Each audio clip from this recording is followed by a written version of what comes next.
Kabanata 121. Oo naman. Nakangiti si Gavin, nanliit ang mga mata sa mga hiwa. Namumula, hinalikan niya si Erisa sa pisngi. Talagang nabighani sa kanyang cuteness, hindi napigilan ni Erisa na halikan siya muli bago siya ibinaba. Sweetheart, mag-aral ka kasama ng tatay mo. Kailangan kong magtrabaho sa lalong madaling panahon. Hinaplos niya ang ulo ng bata ng buong pagmamahal. Mayroon pa akong 4 na anak sa bahay. Kailangan ko silang ihatid sa school mamaya para hindi ako makatabi ni Benjamin. Sabay nating paalisan si Gavin sa paaralan bago ka pumasok sa trabaho, sabi ni Benjamin, na nag-aanyaya. Hinawi ang kanyang buhok, magalang na tumanggi si Erisa. I appreciate your kindness, Mr. Graham. Magdadrive ako papunta sa kumpanya. Hindi mo kailangang gumawa ng paraan para gawin ito. Nang mapansin ang medyo malayong ugali niya, napasimangot si Benjamin. Sige na Gav, kailangan mong pumasok sa paaralan. Hinayla ni Erisa si Gavin sa kanyang mga bisig para ihatid ito sa pintuan. Batid sa kalagayan ni Erisa, ipinakita ni Gavin ang kanyang kooperasyon sa pamamagitan ng pag-iwas kay Benjamin sa ideyang, halika, daddy. Hindi pa sanay si mommy na umupo sa kotse mo. Gagawin natin ito sa ibang pagkakataon.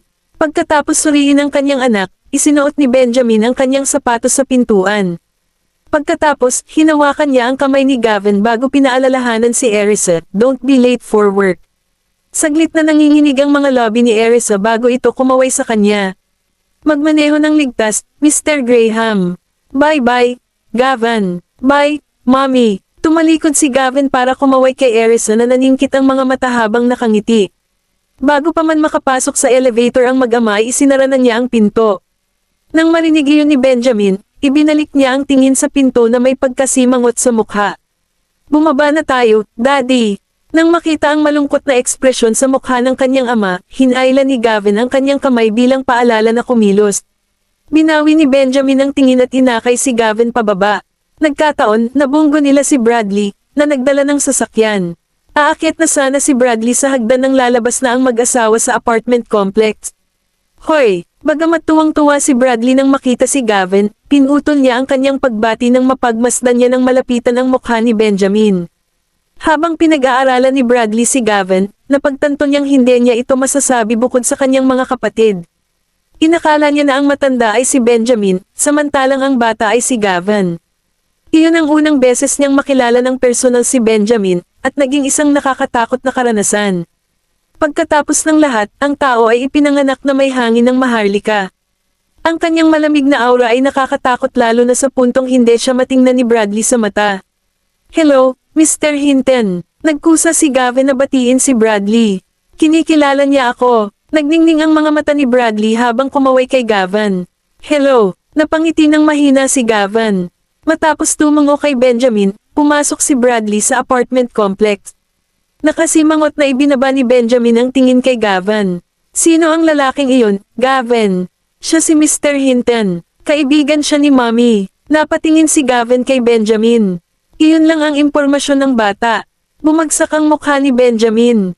Yan ba ang sinasabi ng kaibigang si Erisa?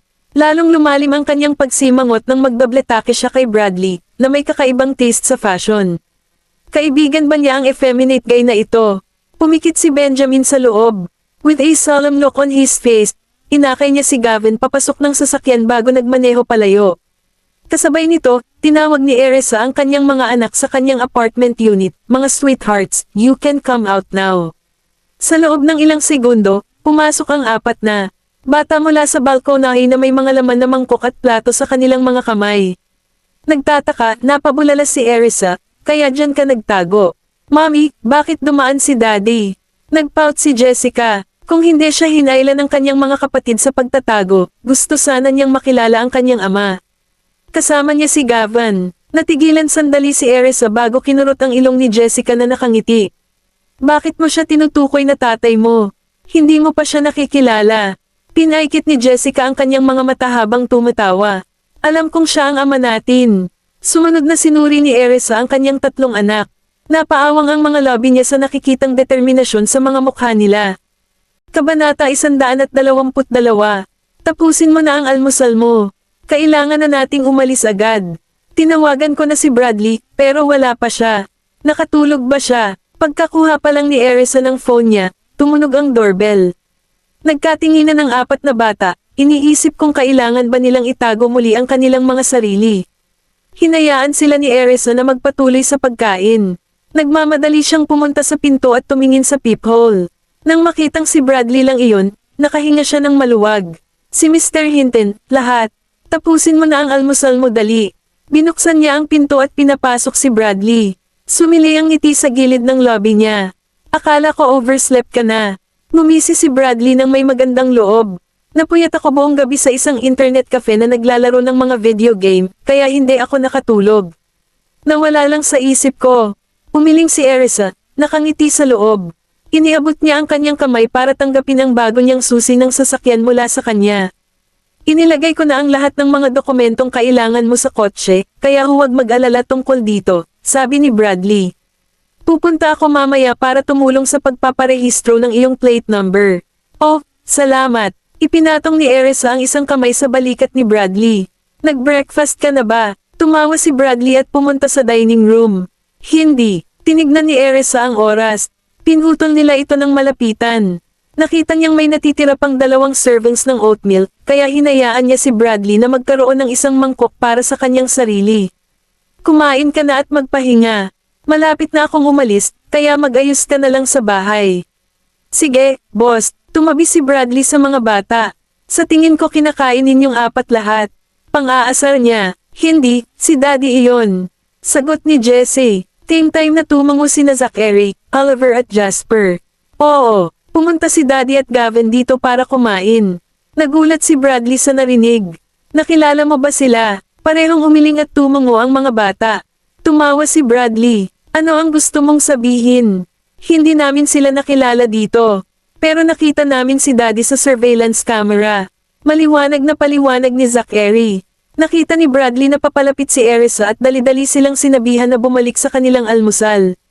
Nakita ko sina Gavin at Benjamin sa ibaba habang papaakyat ako, boss, sabi ni Bradley sa kanya habang kumakain. Napangiti si Erisa. Ito ay tulad ng kanyang nahulaan. Pumunta sila para mag-almusal. Kumaway pa sa akin si Gavin. Nakilala niya ako. Napangiti si Bradley, ngunit binigyan ako ni Benjamin ng napakalamig na balikat. Natulala si Erisa, tiyak na binigyan ni Benjamin ang karamihan ng mga tao ng nakakatakot na unang impresyon. Siya ay nagpakita ng malamig, nakakatakot, at walang ekspresyon. Handa na ba ang lahat? Napatingin si Erisa sa kanyang mga anak. Sina Zachary, Jasper, Oliver, at Jesse ay nagpunas ng kanilang mga bibig at sabay-sabay na sinabing, handa. Tumango siya, kunin mo na ang mga bag mo. Kailangan na nating umalis, baka malate si Mommy sa trabaho. Nagpaalam ang 4 na bata kay Bradley at nagmamadaling umalis para kunin ang kanilang mga bag. Paano kung dumiretso ka sa trabaho habang pinapapasok ko sila sa paaralan? Mungkahi ni Bradley, makakasama tayong lahat. Ito ay nasa daan, gayon paman. Kumain ka na lang at magpahinga. Napakadilim ng mga bilog sa ilalim ng iyong mga mata. Nakangiting tinuro sila ni Erisa. Humalaklak si Bradley. Sapat na ang mga video game. Paalala niya, nang makitang handa na ang mga bata, dinala niya sila sa pintuan. Bye, Mr. Hinton. Bye, mga bata. Kumaway si Bradley sa kanila, Bimang. Binuksan ni Erisa ang pinto. Halika, nagmamadali silang lumabas. Ibinaba sila ni Erisa sa hagdan, isinakay sa kotse, at nagsimulang magmaneho papunta sa kanilang paaralan. Ang 4 na bata ay nasa sabik na makasakay sa bagong kotse at nagdaldalan hanggang doon. Ibinaba sila ni Erisa sa school na may ngiti sa lobby. Dumating siya sa opisina na may 20 segundo na lang ang natitira. Nakahinga ng maluwag si Erisa, alam niyang hindi pa siya huli. Lingid sa kanyang kaalaman, may bumaril sa kanya ng masamang titig na may maitim at nakapatay na layunin. Kabanata 123. Namumula si Dana mula sa kanyang sasakyan habang pinagmamasdan si Erisa na pumasok sa gusali ng Graham Group. Hindi ko ba inalis ang babaeng ito? Ano pa ang ginagawa niya dito? Hindi katakataka na si Benjamin ay naging masungit sa kanya nitong mga nakaraang araw. Kasalanan ni Erisa ang lahat. Hindi sumagi sa isip ni Dana na baka dito magtrabaho si Erisa. Napahawak siya sa galit na selos, at namuo ang pakiramdam ng pagkabalisa sa kanyang bituka. Naikuyom ni Dana ang kanyang palad sa isang kamao at pinandilatan ng mga dagger ang direksyon ni Erisa. Kailangang wala sa larawan si Erisa. Kung napagtanto ni Benjamin na hindi niya talaga anak si Gavin, mawawalan siya ng lugar sa pamilya Graham. Mas masahol pa, malamang na ang instincts ni Benjamin ang magpipilit sa kanya na siyasatin pa ang mga karumal-dumal na pangyayari sa nakaraan. Nanginginig si Dana habang iniisip ang ibang bata. Sabay takbo niya palayo. Kakapasok pa lang ni Erisa sa loob ay inutusan siya ni Ethan na pumunta sa opisina ni Benjamin. Habang nakatayo siya sa pintuan ng opisina ng kanyang CEO, inayos niya ang kanyang damit at kumatok ng isang beses. "Pumasok ka."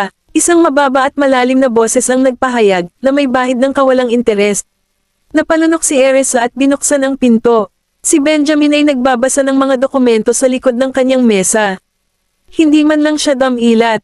Nang mapansin niyang mukhang abala siya, humakbang si Erisa at tahimik na naghintay. Nanatili ang tingin nito sa kanya ng walang malay. Napakagwapo niya sa paraang nakakaakit at nakakaakit ng atensyon sa karamihan.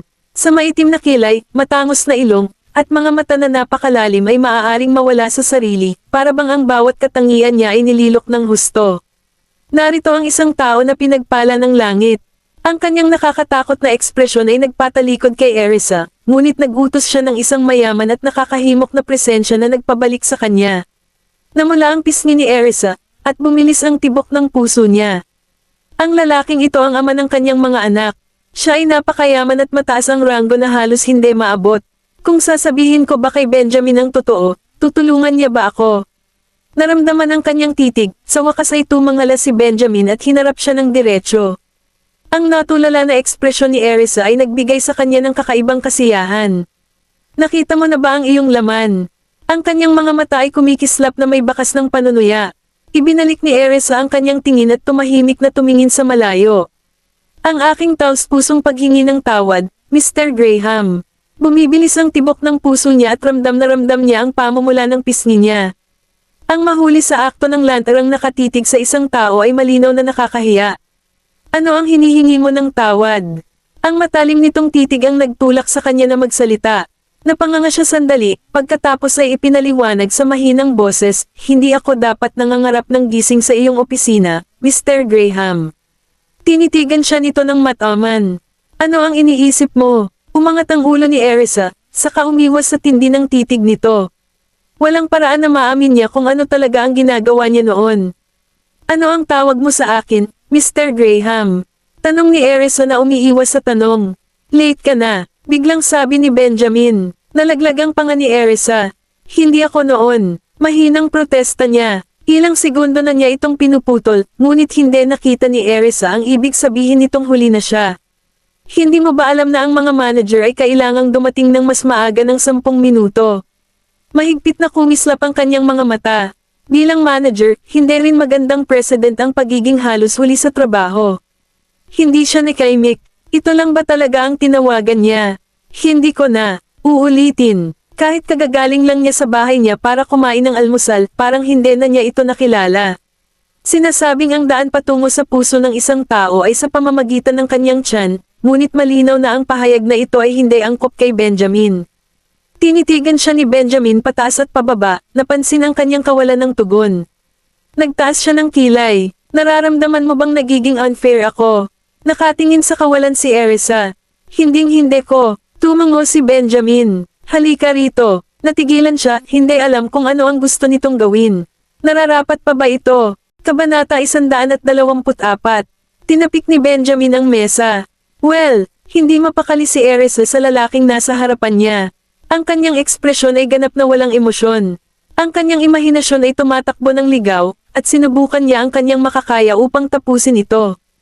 Tiyak na may tamang paliwanag para sa lahat ng ito.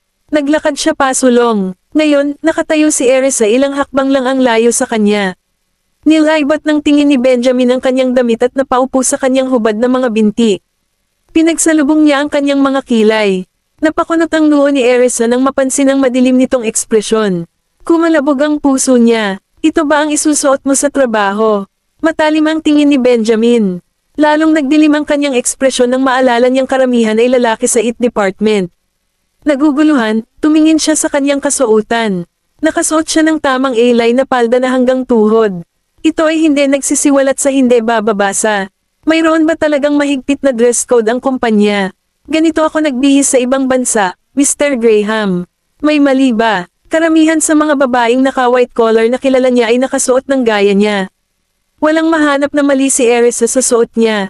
Wala akong pakialam sa ginawa mo sa ibang bansa. Huwag ka nang pumasok sa trabahong ganito.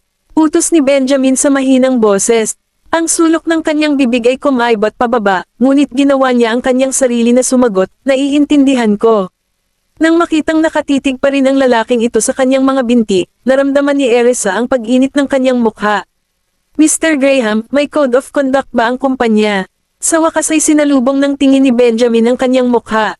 Nagtaas siya ng kilay. Ito ay, hihingi ako kay Mr. Frank ng isang kopya at eksaktong sundin ito. May iba pa ba, Mr. Graham? Wala nang ibang maisip si Erisa na mga kapintasan, ngunit malinaw na nasa kanya ang lahat. Hindi niya maiwasang mapamura sa loob-loob. Paanong ang lalaking ito ay may napakaraming tuntunin? Nilaybot siya ng tingin ni Benjamin sa huling pagkakataon. Hindi, pwede ka nang bumalik sa trabaho. Maging maaga sa susunod. Gagawin ko. Tumango si Erisa at tumalikod, palabas ng opisina ni Benjamin. Nakahinga siya ng maluwag. Ang unang ginawa ni Erisa ay kumuha ng kopya ng Code of Conduct ng kumpanya mula sa opisina ni Ethan. Ngayon ay maaari na siyang bumalik sa kanyang sariling opisina at magsimulang magtrabaho sa mga pangunahing gawain ng araw. Pagkatapos, binalikan niya ang seksyon ng Code of Conduct na nagbabalangkas sa dress code ng kumpanya. Malinaw nitong sinabi na ang isang palda na hanggang tuhod ay tamang kasuotan sa opisina. Napangiwi si Erisa, nalungkot. Mukhang sinasadya lang iyon ni Benjamin para mamilipit siya. Pagsapit ng tanghali, pumunta sila ng kanyang mga kasamahan sa cafeteria para mananghalian. Napaupo pa lang si Erisa nang magring ang phone niya. Nang makita niyang numero iyon ng estranghero, agad niyang tinanggihan ang tawag. Kakakuha pa lang niya ng tinidor ay tumunog na naman ito. Nag-aatubili siyang sumagot, "Hello? Nasaan ka?" Isang mahinang boses ang nasa kabilang dulo ng telepono. Natigilan si Erisa, napagtanto na ito ay walang iba kundi si Benjamin Graham mismo. Mr. Graham, nasaan ka ngayon? Tumingin si Erisa sa kanyang mga kasamahan, lahat ay naghahain. Sa cafeteria ako mag-lunch. May problema ba, Mr. Graham? Pumunta ka sa opisina ko. Kaya lang, binabanan niya ang tawag. Malungkot na tumingin si Erisa sa kanyang hindi kinakain na tanghalian. Hinarap niya ang kanyang mga kasamahan. Enjoy your food, everyone. Si Mr. Graham ang tumatawag sa akin. May tumulong bang ibalik ang tanghalian ko sa opisina ko kapag umalis ka? Tumango ang ilan sa mga kasamahan niya. Sige, Miss York, maaari mo, itong iwan sa amin. Nagmamadaling pumunta si Erisa sa opisina ni Benjamin at nakita niya si Ethan na sumulpat na may dalang sariling tanghalian. Nang makita siya nito, napabulalas siya. Hinihintay ka ni Mr. Graham, Miss York. Sige na. Oo, sige. Naramdaman ni Erisa na mas magalang na tinutugunan siya ni Ethan kaysa sa karaniwan, na hindi niya masyadong maintindihan. Pumasok siya sa loob at nakita niya si Benjamin na nakaupo sa guest area. Ginoong Graham, lumingon si Benjamin sa kanya. Halika na at kumain. Mamaya na tayo mag-usap. Natigilan si Erisa. Maaari mo akong kausapin kaagad, Mr. Graham. May sarili akong tanghalian, kaya makakabalik na lang ako. Maraming dapat pag-usapan. Sigurado ka bang magkakaroon ka ng sapat na oras? Sumingit si Benjamin at binigyan siya ng mahabang tingin. Bulalas ni Erisa. Nakita niya na ang mesa ay nakalatag na may masasarap na pagkain, kaya napilitan siyang umupo. Kung gayon, ikinararangal kong kumain kasama ka. Kabanata 125. Tumingin si Benjamin sa kanya. Tinawag ka ni Gavin dito para sa tanghalian. Napatingin sa kanya si Erisa na may pagtataka, bagaman kumikinang sa tuwa ang kanyang mga mata. Ay, Gavin, humajejek siya. Natagpuan ni Benjamin ang kanyang sarili na kumunot ang kanyang mga kilay habang tinitingnan ang matingkad ng ngiti ni Erisa. Napakabait niyang bata. Bakit hindi niya ako tinawagan? Inilabas ni Erisa ang kanyang telepono na parang tinatawagan siya on the spot. Tapusin mo muna ang pagkain mo. Putol ni Benjamin. Wala kang oras para tumawag. May dapat tayong pag-usapan pagkatapos nito. Gulat na napatingin si Erisa sa nakangusong lalaki sa kanyang harapan. Imposible talaga siyang malaman. Ibinaba niya ang kanyang telepono at nagsimulang kumain ng mabilis. Sinamon siya ng tingin ni Benjamin. Dahan-dahan lang kumain. Hindi naman kita pinipilit kumain eh. Hindi nakaimik si Erisa. Malamang ay magkakaroon siya ng hindi pagkatunaw ng pagkain sa kanya. Medyo nakaka-stress kakain kasama ka, malumanay niyang sagot. Napansin ni Benjamin ang nakaplaster niyang ngiti. Ito ay walang katulad sa maliwanag na ekspresyon niya noong binanggit niya si Gavin, at nakaramdam siya ng matinding kalungkutan. Si Erisa ay kumakain sa isang normal na rate ngayon, hindi bababasa. Sa totoo lang medyo awkward. Walang nagsasalita sa isa't isa. Tahimik ang buong opisina maliban sa ingay ng pagkain nila. Biglang na-conscious si Erisa sa tunog ng kanyang sarili na kumakain, kaya sinubukan niyang huwag gumawa ng anumang ingay. Naging pilit ang pagmuya niya. Sinok. Napalunok siya, sa pag-aakalang mapipigilan niya ang pagsinok, ngunit ang ginawa lang nito ay mas lalo pang halata ang kanyang mga sinok. Napansin ito ni Benjamin at naglakad siya papunta sa likod niya, kung saan tinapik niya ng mariin ang likod niya. Salamat, sinok. Binuhusan siya ni Benjamin ng isang basong tubig. Mas gaman ang pakiramdam niya matapos itong inumin. Masyado kang mabilis kumain, no? Parang tinutokso siya ni Benjamin. Nagsawa na si Erisa. Hindi ako sanay na kasama ka kumain. Medyo kinakabahan ako. Sinamon siya ng tingin ni Benjamin. Awkward nang umiti si Erisa. Salamat, Mr. Graham. Masarap ang pagkain. Hindi na siya naglakas loob na kumain pa baka sakaling mapahiya pa siya. Kumain ka pa kung gusto mo. Umupo ulit si Benjamin at binigyan siya ng pagkain.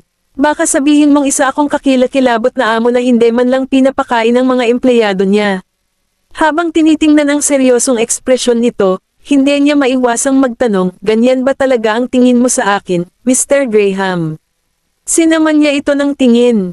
Napakurap si Erisa. Ilang sandali pa, umiwas siya ng tingin. Huwag mo na lang pansinin yan. Iniyuko niya ang kanyang ulo at kumain. Ang pagkain ay tiyak sa kanyang kagustuhan. Naiintindihan naman siya ni Gavin. Ang pag-iisip ay nagpatibok ng kanyang puso.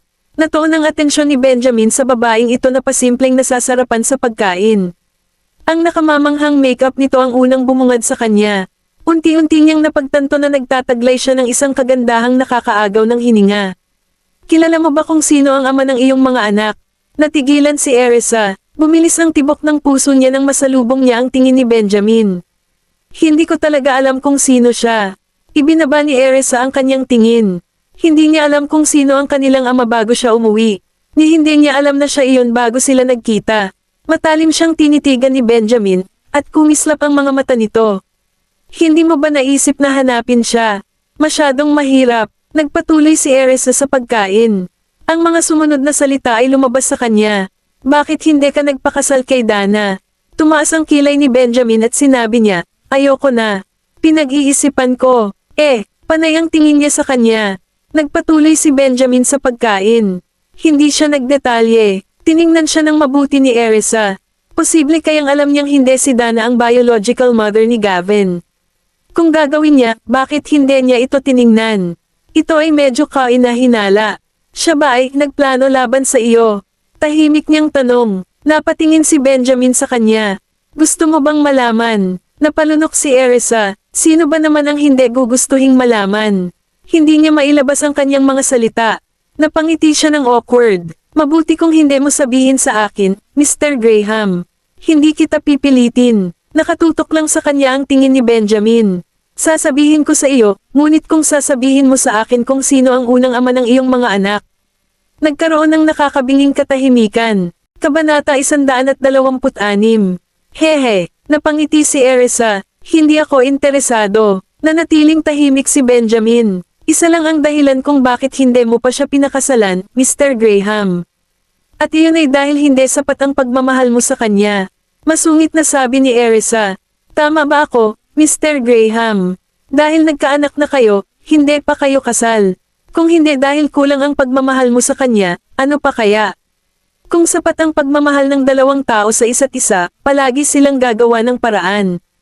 Pakiramdam ni Benjamin ay nalantad at may maamong tingin na nakasulat sa buong mukha niya, bamulong siya, medyo isang pagsusuri doon, Miss York.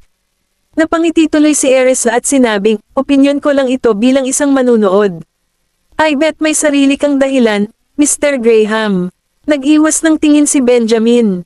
So, alam mo kung sino ang ama ng mga bata, Miss York. Isang kislap ang lumitaw sa mga mata ni Erisa. So paano kung malaman ko? Bakit hindi mo siya hanapin? Kumunat ang noo ni Benjamin. Dahil may gusto siyang iba. I don't want to intervene, sabi ni Erisa habang nakatingin ng diretso sa mga mata ni Benjamin. Siya ay umaasa na makita ang ilang reaksyon mula sa kanya. Gayunpaman, tila hindi nababagabag si Benjamin. Kaya binawi ni Erisa ang kanyang tingin at nagpatuloy sa pagkain. Siya mismo ang nagsabi sa'yo niyan. Ngumisi si Benjamin habang matikas na kumakain. Hindi niya ginawa. Kung ganoon, bakit hindi mo siya tanungin? Ipinagpatuloy ni Benjamin ang kanyang pagtatanong. Napaawang ang lobby ni Erisa. Ginawa ko lang, di ba? Ayaw mo ba siyang makasama? Mataray na tanong ni Benjamin. Natigilan si Erisa bago ipinikit ang kanyang mga mata at nagtanong, kung gayon, ano ang gagawin mo kung ikaw siya, Mr. Graham? Bilang tugon, inirapan lang siya ni Benjamin. Naramdaman ni Erisa na baka nasaktan siya. Nang magsimulang mag-init ang kanyang mga pisngi, napabulalas siya, I mean it hypothetically. Cut the crap, malamig na sabi ni Benjamin. Dapat tanungin mo mismo ang partikular na tao pagdating sa ito. Hindi ako. Hindi nakaimik si Erisa. Hindi ba siya marunong makipag-usap ng casual? Habang nakaramdam siya ng awkward, sinulyapan ni Erisa si Benjamin na kinakabahan. Kaya kung hindi malaman ng lalaking ito ang tungkol sa pagkakaroon ng kanyang mga anak, itatago mo na lang ba ito sa kanya habang buhay? Casual na tanong ni Benjamin habang kumakain. Well, depende. Maingat na sabi ni Erisa. Namilog ang mga mata ni Benjamin. Sa ilalim ng anong mga pangyayari sasabihin mo sa kanya sa wakas? Napasulyap si Erisa sa kanya. Marami ba siyang itatanong? Ang lalaking pinag-uusapan ay siya. Ano ang dapat kong sabihin ngayon? Mas mabuting huwag na lang akong magkamali. Kung hindi, mapapahamak ako. Hehe, hindi ko alam. Awkward na tumawa si Erisa bago iniba ang topic. Mr. Graham, kain na tayo. Lumalamig na ang pagkain. Pagkatapos, sinimulang kainin ni Erisa ang kanyang pagkain. Nakakunot noo si Benjamin habang pinagmamasdan siyang kumain ng gutom na gutom. Dahan-dahan, mahigpit niyang udyok. Nakaramdam ng pressure si Erisa nang makita niya kung paano matikas na kumagat si Benjamin sa kanyang pagkain. Napaka-stress na kumain kasama ka, Mr. Graham. Agad siyang pinandilatan ni Benjamin nang marinig iyon. Bakit? May nagawa ka bang mali at nagi-guilty ka? Ha? Bakit ako madjay guilty? Tumango si Erisa at nagpatuloy sa pagkain. Nang maramdaman niyang nakadikit pa rin sa kanya ang titig ni Benjamin, bumagal siya at nagsimulang kumain ng malumanay hanggat kaya niya. Sa pakiramdam na nasisiyahan, isang pahiwatig ng isang ngiti pagkatapos ay sumili sa mga mata ni Benjamin. Pagkatapos noon ay walang sabi-sabing nagpatuloy ang dalawa sa pagkain. Nang matapos kumain si Erisa, pinunasan niya ang kanyang bibig ng napkin. At sinabing, tapos na ako, Mr. Graham. Ituloy mo. Kabanata 127. Bumalik ang tingin ni Benjamin sa kanya at sinabing, tapusin mo ang iyong sopas. Pero busog na ako. Bulalas ni Erisa habang nakatingin sa isang bowl ng mushroom soup. Pero iniutos ni Gavin para lang sayo. Malamig na sagot ni Benjamin. Nang marinig na ideya iyon ng kanyang anak, hindi niya maiwasang magpasalamat. Oh sige, kukuha ako ng ilan dito at iuuwi ko ang natitira sa akin. Tapusin mo na. Sa halip ay itinuro ni Benjamin habang ang tingin nito ay damapo sa kanya. No choice si Erisa kundi sumunod pagkatapos niyang makita kung gaano kisenggit si Benjamin. Sa huli, nasa sabaw pa rin siya nang matapos na kumain si Benjamin. Nakatutok ang mga mata ni Benjamin kay Erisa hanggang sa huli niyang naubos ang buong mangkok ng sopas. Siya ay pinalamanan. Mr. Graham, tapos na ako. Anong mga gawain ang kailangan mo para magawa ko? Maingat na hinimas ni Erisa ang kanyang nakaumbok na tiyan. Sinulyapan siya ni Benjamin bago bumalik sa kanyang mesa. Halika, utos niya. Pagkatapos ay inabot niya kay Erisa ang isang makapal na salansan ng mga dokumento nang makarating ito sa kanyang mesa. Tingnan mo ito, ipaalam sa akin kung mayroon kang anumang mga katanungan. Mariing pinagmamasdan ni Benjamin ang mga dokumento sa kanyang mesa. Ang mga dokumento ay puno ng napakahirap na gawain para sa departamento ng IT. Pinlano ni Benjamin na palawakin ang pananaliksik at magkaroon siya ng sarili niyang pangkat upang may sigawa ito. Inabot ng 1 oras si Erisa para suriin ang lahat ng mga dokumento. Pagkatapos ay iniangat niya ang kanyang ulo patungo kay Benjamin. Habang si Benjamin ay abala sa sarili niyang mga babasahin, mahina niyang itinanong, may problema ba? Bahagyang umawang ang lobby ni Erisa. Oo, isang napakalaking isa. Ngunit tinanggap ang hamon. Mr. Graham, makakapag-set up ako ng sarili kong team. Oo, maaari mo. Tiningnan siya ni Benjamin at idinagdag, maaari kang pumili ng sarili mong mga miyembro ng team mula sa kasalukuyang workforce. Kung kinakailangan, maaari ka ring kumuha ng mga bagong recruit. Tumango si Erisa, mayroon akong isang tao sa isip tungkol sa pagre-recruit. Gayunpaman, ang kanyang pakikilahok ay dapat manatili sa pagitan natin. Kahit nakakaiba ito, maaari kong tiyakin sa iyo na siya ay mapagkakatiwalaan at hindi niya ipagkakanulo ang kumpanya. Sa sandaling iyon, tinitigan siya ni Benjamin at nagutos, dalhin mo muna siya sa akin.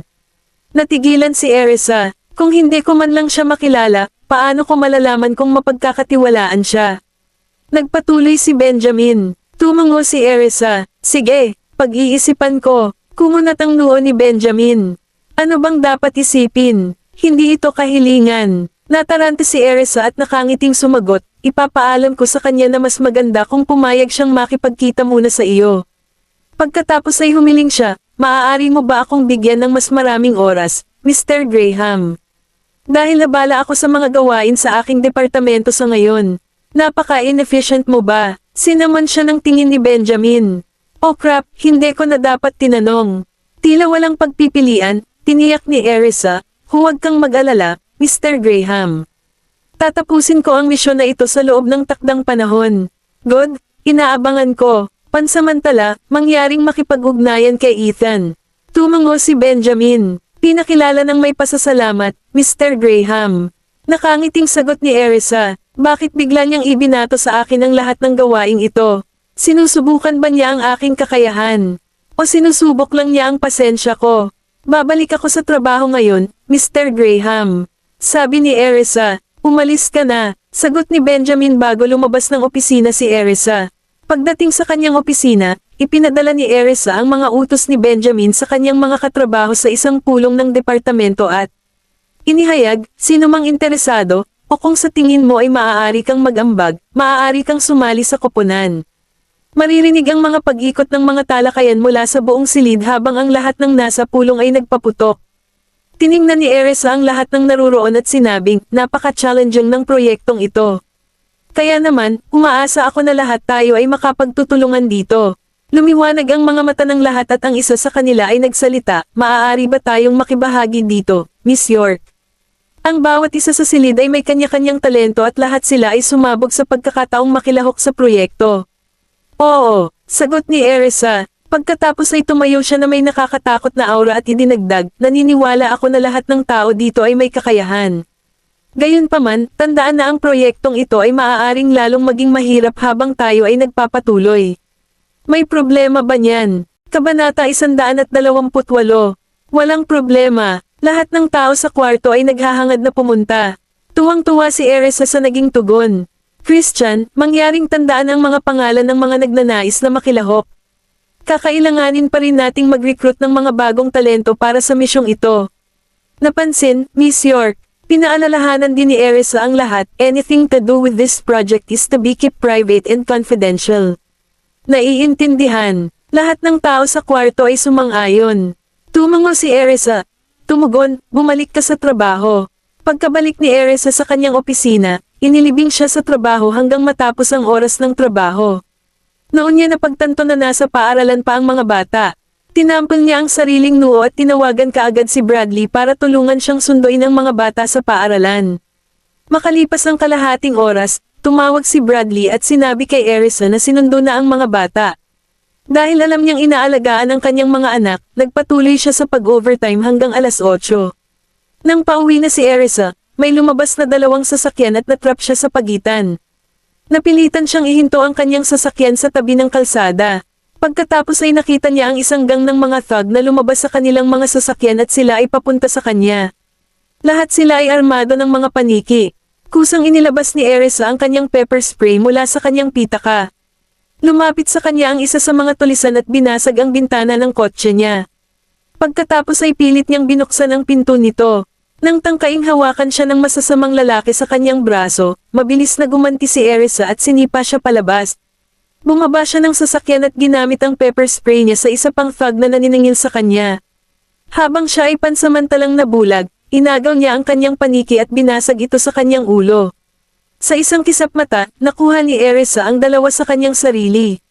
Malamang, hindi alam ng mga magnanakaw ang katotohanan na siya ay nag-practice ng martial arts. Kaya naman, hindi nila nakita ang pagdating nito. Biglang sumingit ang mahigit 10 nila kay Erisa. Napapaligiran siya. Buti na lang kay Erisa, pinadaan ni Ethan si Benjamin sa lugar at napansin niya ang pangyayari. Sa kabila ng magulong eksena, nasulyapan niya ang isang pamilyar na figure. Sa isang malapitang tingin, nakita niya si Erisa at biglang itinigil ang sasakyan. "Ano bang problema mo?" Sigaw ni Benjamin nang magulat siya sa biglaang paghinto. "Mr. Graham, hindi ba Miss York yun?" Napabulala si Benjamin habang itinuturo ang kaguluhan sa tabi ng kalye. Napasulyap si Benjamin sa laban at nakita niyang napapalibutan si Erisa ng isang gang ng mga tulisan. Nanlaki ang mga mata niya at nagmamadaling lumabas ng sasakyan para tulungan siya. Inihampas ng isa sa mga bandido ang kanyang paniki kay Erisa ngunit nakailag ito. Pagkatapos niyang bumangon ng mabilis, hinampes niya ito ng paniki. Gayunpaman, ang isa pa sa kanila ay papalapit sa kanya mula sa likuran. Nataman siya sa kamay at muntik nang malaglag ang kanyang paniki. Napasubsob si Erisa sa lupa sa sakit. Sa sandaling tumangala siya, nakita niya ang isang paniki na patungo sa kanyang ulo. Nang walang gaanong oras para makapag-react, itinaas niya ang magkabilang braso para magtago. Gayunpaman, sa harap ng napipintong panganib, kinaladkad siya sa gilid. Masyadong mabilis ang lahat at ang nakita lang ni Erisa ay isang madilim na anino na kumikislap sa harap ng kanyang mga mata. Sa sobrang bilis ay bigla na lang nasipa sa lupa ang masasamang lalaki na akmang sasampalin siya kanina. Nagulat si Erisa nang makitang si Benjamin ang sumagip sa kanya. Mabilis na nakita ng kanyang mga mata ang isang lalaking palihim na humarap kay Benjamin mula sa likuran. Hinawakan niya ang kanyang paniki at sinugod. "Siya, umalis ka dito!" Sigaw ni Benjamin kay Erisa. Hindi pinansin ang babala ni Benjamin, tumakbo si Erisa palapit sa kanya at pinatay ang mabilis na papalapit na tulisan. "Sabay-sabay nating gawin ito," sabi ni Erisa kay Benjamin. Sumama sina Ethan at mga bodyguard ni Benjamin at natalo nila ang gang ng mga thugs sa loob ng 1 minuto. Lahat ng mga tulisan ay nasa lupa at sila ay umaangal sa sakit. Binigyan ng tingin ni Benjamin si Ethan at saka pinapasok si Erisa sa kanyang sasakyan. Naunawaan kaagad ni Ethan ang hudyat at nagpatuloy sa pagtatanong sa mga tulisan. Isinara ni Benjamin ang pinto ng sasakyan at tinitigan si Erisa. "Saan ka nasaktan?" Nabigla pa rin si Erisa pero inayos niya ang sarili at sumagot, "Salamat sa tulong mo, Mr. Graham." "Kamay ko lang." Tila nalungkot si Benjamin sa nangyari sa kanya. Pagkatapos ay kinuha niya ang first aid kit sa kotse at sinimulang lagyan ng ointment ang kamay nito. "Bakit hindi ka tumawag ng pulis?" Napalunok si Erisa at nagpaliwanag, "Wala akong panahon para dyan. Napakabilis ng lahat kaya kinailangan kong harapin sila ng mag-isa."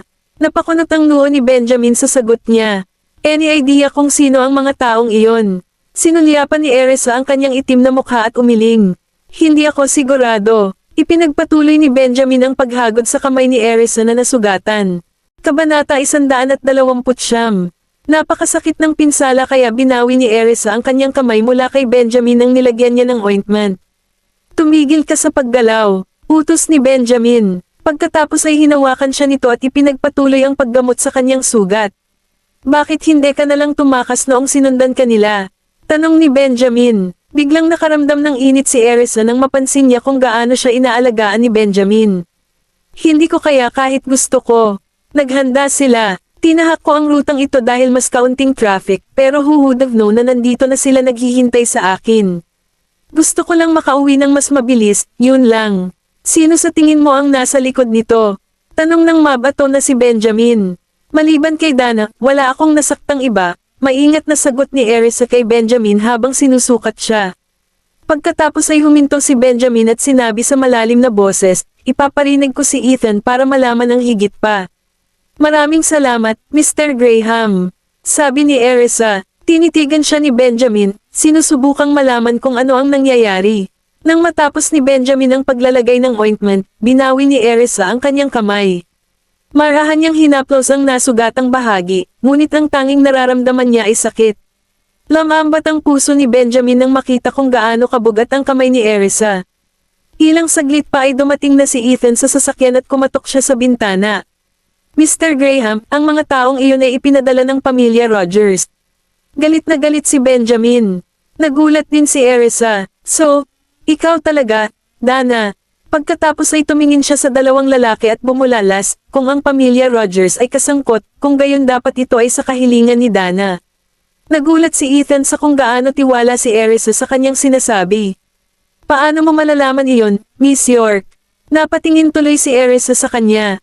Iyan ang nalaman ko sa aking pagsisiyasat dati. Agad na sumulyap si Ethan kay Benjamin at naghintay ng karagdagang tagubilin. Baliin ang kanilang mga paa at ibalik sila sa pamilya Rogers ng personal, utos ni Benjamin. Oo, Mr. Graham, sagot ni Ethan at ipinaabot ang utos ni Benjamin sa iba pang mga subordinate. Saka sumakay sa kotse ang isa sa mga bodyguard kasama si Benjamin para pabulaykan siya. Habang papababa si Erisa sa sasakyan, sinabi niya, Mr. Graham, salamat sa pagligtas sa akin doon. Pupunta ako ngayon. Aalis na sana siya, hinayla siya pabalik ni Benjamin at tinanong, sigurado ka bang marunong kang magmaneho ng may sugat mong kamay? Pagkatapos ay inutusan niya ang bodyguard na magsimulang magmaneho. Napakurap si Erisa at mahinang sinabi, I think I'm okay to drive. At saka, ang kotse ko ay, kukunin ko ang isang tao na kukuha ng iyong sasakyan at ipapadala ito para kumpunihin, putol ni Benjamin. Napatingin tuloy si Erisa sa bintana at nakitang nabasag ng husto ang bintana ng sasakyan niya. Hindi niya kayang ihatid ito pa uwi. Ginawa ni Ethan ang utos at binali ang lahat ng paa ng mga tulisan. Napakalakas ng kanilang mga sigaw sa sakit na ang panginginig ay damaloy sa mga gulugad ni Erisa. Gayunpaman, si Erisa ay hindi nakikiramay sa kanila. Pagkatapos ng lahat, sinusubukan nilang wakasan ang kanyang buhay. Salamat, Mr. Graham. Muli namang nagpasalamat si Erisa kay Benjamin. Sinulyapan siya ni Benjamin mula sa gilid ng kanyang mga mata at malamig na bamulong, yun lang. Ipinikit ni Erisa ang mga mata sa kanyang malalim na titig. Bumilis ang tibok ng puso niya. Naguguluhan siya. Anong ibig mong sabihin, Mr. Graham? Kinagat ni Benjamin ang kanyang mga labi at nanatiling tahimik. Siya ay palaging isang tao na dinala ang sarili sa isang misteryoso at nakakatakot na aura. Dahil dito, madalas nahuhuli ang mga tao na hindi mapakali sa kanyang paligid, kasama na si Erisa. Naguguluhan. Pa rin sa malalim nitong titig, lumunok siya at nag-aalalang tumingin sa malayo.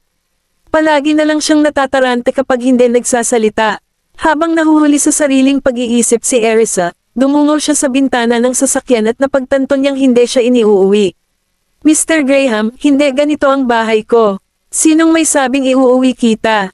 Ngumisi si Benjamin. Natigilan si Erisa. Una, sinabi mo sa akin na huwag akong umuwi mag-isa. At ngayon, hindi mo man lang ako pinapauwi. Ano ang laro mo? So saan mo ako dadalhin? Sinusundan ka na. Ano sa tingin mo ay ligtas para sa iyo na makauwi ngayon? Sinaman siya ng tingin ni Benjamin.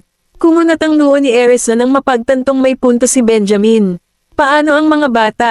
Pero dahil kasama nila si Bradley, dapat maayos sila.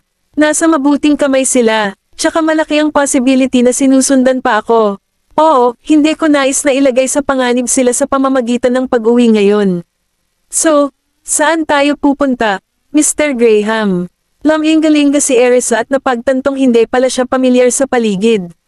Sa kabila ng tanong ni Erisa, pumikit na lang si Benjamin at hindi pinansin. Kinagat ni Erisa ang kanyang mga labi at nagpa siya na huwag nang magtanong pa. Kabanata 130. Makalipas ang kalahating oras, pumasok sila sa driveway ng tirahan ng Graham. Kumaibat ang gilid ng lobby ni Erisa nang mapagtanto kung nasaan sila. Nilinggan niya ang lalaking nakahiga sa tabi niya at naramdaman ang walang tigil na pagtibok ng puso niya. Dinala mo ako sa bahay mo. Natahimik si Benjamin. Napatitig siya sa mga gwapong katangian ng lalaki, hindi mo ari kung ano ang iniisip nito. Dahan-daang iminulat ni Benjamin ang kanyang mga mata, matindi ang kanyang tingin. Ito ay tulad ng isang walang katapusang puyaw ng tubig, na walang kahirap-hirap na banihag ka. Isang maliit na pagkakamali, at maaari kang mahulog sa kanyang bitag. Sinalubong ni Erisa ang kanyang tingin at naramdaman ang pagtibok ng kanyang puso. Mr. Graham, hindi ba ako magiging abala sa iyong bahay? Kahit ito lang ang paraan para makita niya si Gavin, balisa siya. Ang iba niyang anak ay nasa bahay pa rin. Masaya si Gavin na makita ka. Nanatiling matindi ang titig ni Benjamin sa kanya. Napakurap siya ng 1 beses, 2 beses, at mabilis na nag-iwas ng tingin. I would be happy to see him. Napasulyap siya sa kurbada ng lobby nito, nagdilim ang ekspresyon nito. Bakit mo nagustuhan ang anak ko? Bigla itong sumandal sa kanya, tumatagos ang musky scent sa ilong niya. Napalunok siya at napasubsob sa upuan hanggat kaya niya sa biglaang paggalaw nito. Ang cute niya kasi. Napasulyap siya kay Benjamin, kumikislap ang mga mata sa pag-iisip kay Gavin. Muling nagtama ang kanilang mga mata at naramdaman niya ang pagbilis ng tibok ng kanyang puso. Ang matinding pheromones ng lalaki ay sumalakay sa kanyang espasyo, at nararamdaman niyang namumula ang kanyang mga tenga sa sobrang init nito. Ang kanyang may bahid na kulay rosas na pisngi ay nagmukhang mas kaakit-akit kaysa sa dati. Nagdilim ang tingin ni Benjamin nang isara niya ang distansya sa pagitan nila. Nanigas si Erisa, walang lakas ng loob na gumawa ng kahit isang galaw. Naramdaman niya ang mainit nitong hininga sa kanyang mukha, at ang biglaang pagpapalagayang loob ay napakalaki. Sa kabutihang palad, ang driver ay lumiko sa kanyang upuan upang ipaalam sa kanila na sila ay dumating. Mr. Graham, nakarating na kami. Mabilis na tumalikod ang driver upang humarap sa harapan nang makita namin ang matalik na eksena sa kanyang likuran, hindi na naglakas loob na tumingin muli. Tahimik na pinandilatan ni Benjamin ang driver at kumilos para bumaba ng sasakyan. Naging mapait ang ekspresyon niya. Bumalik siya sa dati niyang mapagmataas na sarili, isang kumpletong 180 mula sa bersyon niya na kaakit-akit sa kanya sandali ang nakalipas. Namula si Erisa, binuksan niya ang pinto at tumayo sa gilid ng sasakyan, bahagyang yumuko para titigan siya. Hindi ka ba sasama? Sinaman niya ito ng tingin at mabilis na iniwas ang tingin, nakaramdam ng awkward. Oh, sagot niya at nagmamadaling bumaba ng sasakyan. Sa sandaling tumama ang kanyang mga paa sa lupa, napagtanto niya kung gaano kalapit si Benjamin sa kanya. Sa pananaw ng pangatlong tao, parang nasa yakap niya ito. Napaatras siya ng isang hakbang at tumangala sa kanya. Mr. Graham, maingat niyang tawag upang ipaalala sa kanya ang hindi naaangkop na pagkakalapit nila. Namilog ang mga mata ni Benjamin, ngunit nanatiling stoic ang mukha niya. Namumula ang mukha mo, aniya at tumalikod na papasok sa bahay. Sa komentong iyon ay lalong namula ang mukha ni Erisa sa kahihiyan.